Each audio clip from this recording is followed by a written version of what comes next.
کوئی بندہ اپنی زندگی جیسے بھی گزارتا رہے، اگر صرف کلمہ پڑھا ہے، صرف کلمہ پڑھا ہے،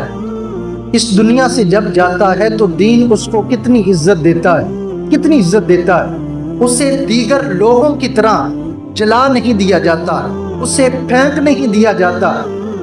اسے ضائع نہیں کر دیا جاتا،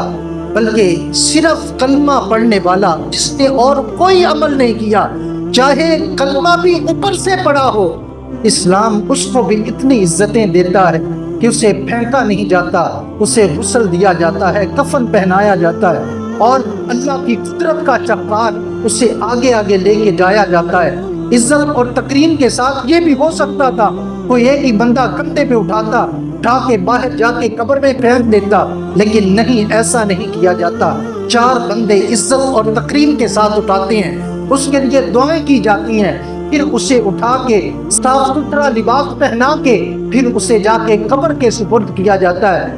یہ تو اسلام اس کو عزتیں دے رہا ہے کہ جس نے صرف کلمہ پڑھا ہے، جس نے کلمہ بھی چاہے اوپر سے پڑھا ہو، اس کو بھی اسلام اتنی عزتیں دیتا ہے۔ اگر دل و جان سے ہم اسلام کے ہو جائیں تو اسلام ہمیں کتنی عزتیں عطا فرمائے۔